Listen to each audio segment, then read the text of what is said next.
Hello friends, welcome back to another new video R smart edu hub. आप लोगों के इस वीडियो में विलियम वर्ड्सवर्थ से रिलेटेड टीजीटी और पीजीटी से रिलेटेड क्वेश्चंस हैं जो कि बहुत ही इंपॉर्टेंट होने वाले हैं आपके लिए। कम से कम इसमें से 2 या 3 क्वेश्चन तो आपको ज़रूर ही मिल जाएंगे, ऐसा मेरा भरोसा है। तो इस क्वेश्चन वीडियो में फर्स्ट क्वेश्चन तो आपके लिए है, the child is father of the man and I could wish my days to be bound each to each by natural piety. From which poem are these lines quoted. तो options आपके सामने हैं, देख लीजिए पहले। Option A, my heart leaps up. Option B, to Lucy. Option C, to a butterfly. Option D, immortality ode. तो दोस्तों आपको ज़्यादातर answer blue, all the most of the correct answers are written in blue despite I am showing with mark.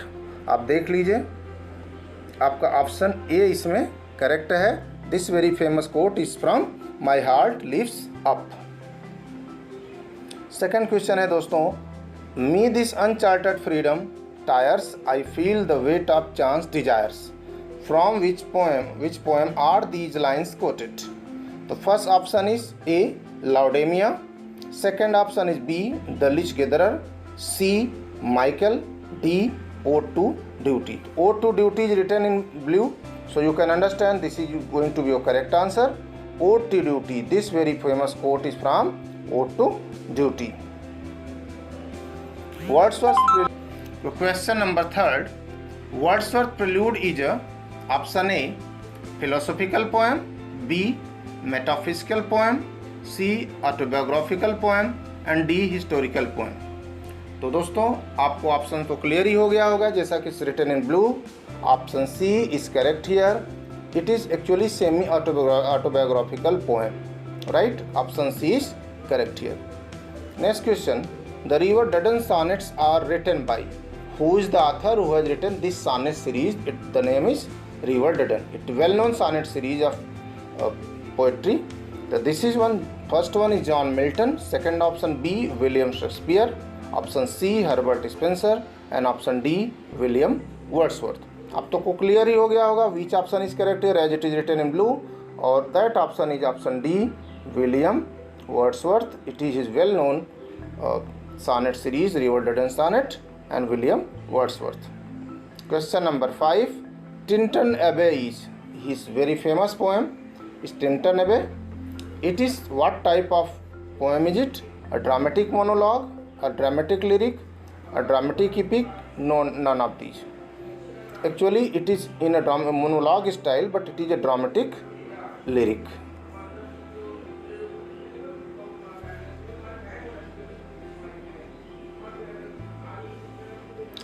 When did Wordsworth marry Mary Hutchinson?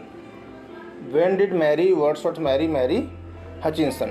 Option is A, 1821, B, 1802, C, 1825, D, 1798.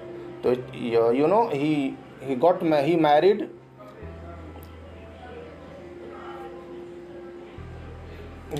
to William Wordsworth married to Mary Hutchinson in 1802.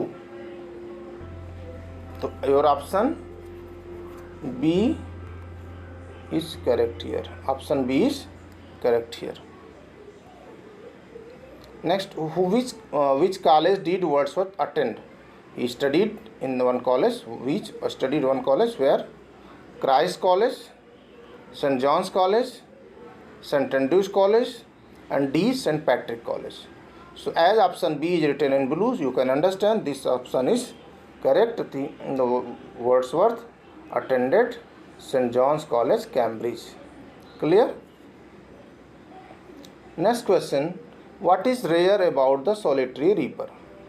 This is different in some aspect. One aspect, what is?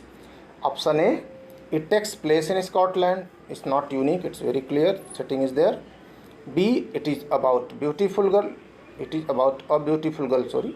So option C, it does not come from Wordsworth's own experience. It is not his own experience. And D, it is the product of romanticism. तो option C is correct है दोस्तों। Option C यहाँ पे सही है क्योंकि यह उनका खुद का एक्सपीरियंस नहीं था। Option C is correct here. Clear? Next, in what meter a typical sonnet is written? Iambic trimeter A, iambic tetrameter B, iambic pentameter C, Spenserian stanza D. And you know, most of this generally sonnets are written in iambic tetrameter, and that is option B.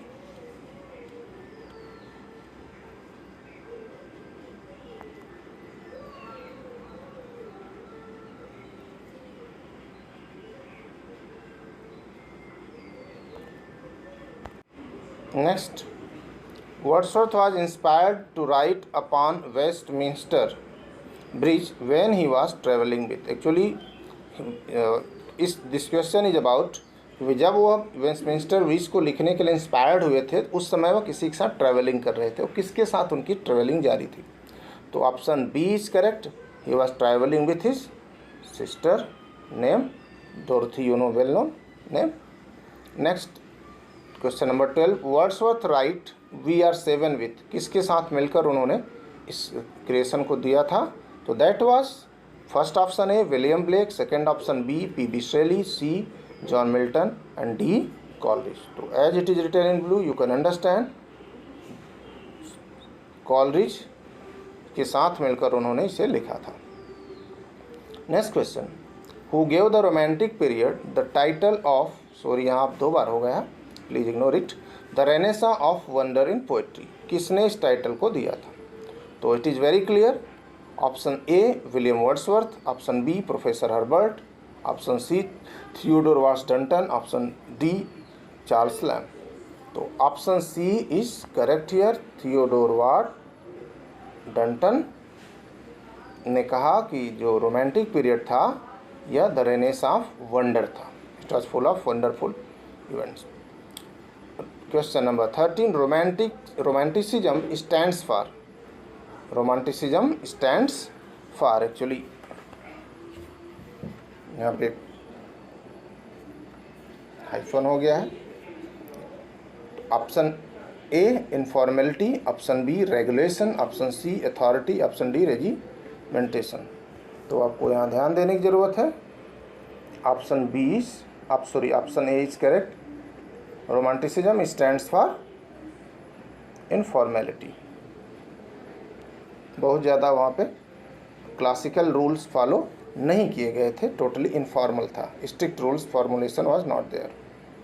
Question number 14.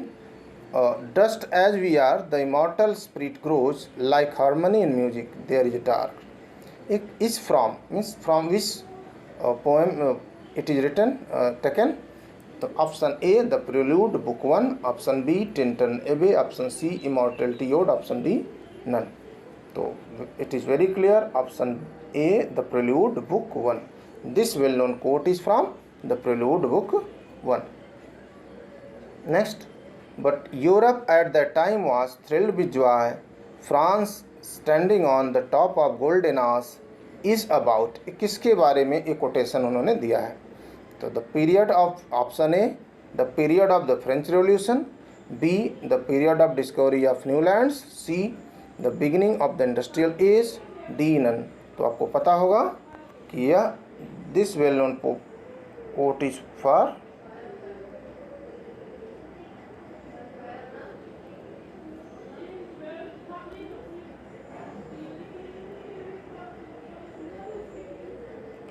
about the period of the French Revolution. Next question, to me the meanest flower that grows can give thoughts that do often lie too deep for tears. From which poem has it been taken? Option A is Immortality Ode, option B the Daffodils, option C the Rainbow, option E Early Spring, option D sorry. तो आपका option A is correct here. This is from Immortality Ode. Next question, the Thorn by William Wordsworth consists of, कहते हैं कि thorn जो उनकी poem है उसमें कितने स्टेंजाज हैं? आपको पता होगा thorn is about a woman whose child is dead and he was engraved some place at some place. और 2 stanzas, sorry, A 2 stanzas, B 22 stanzas, C 12 stanzas and D 20 stanzas. तो आपका जो ऑप्शन बी है वही correct है, जिसमें total 22 stanzas हैं। Our birth is but a sleep and forgetting. In which poem these lines occur? In which poem these lines occur? Option A, Ode on the Intimation and Immortality. B, Ode to Duty. C, Rainbow. D, None. तो जैसा कि written in blue, you can understand. Option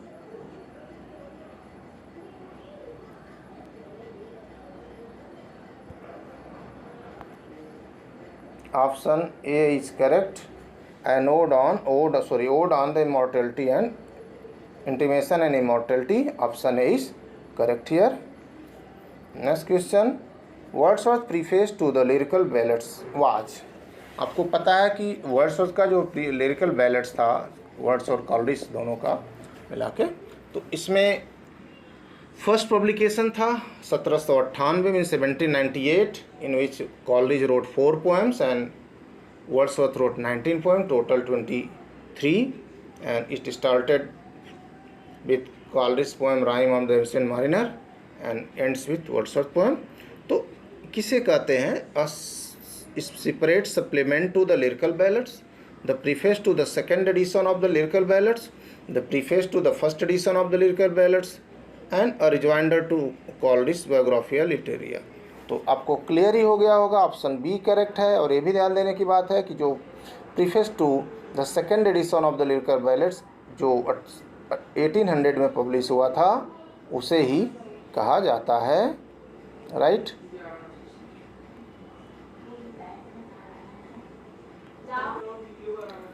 और okay, a young friend of Wordsworth left his legacy of amount is not given to him.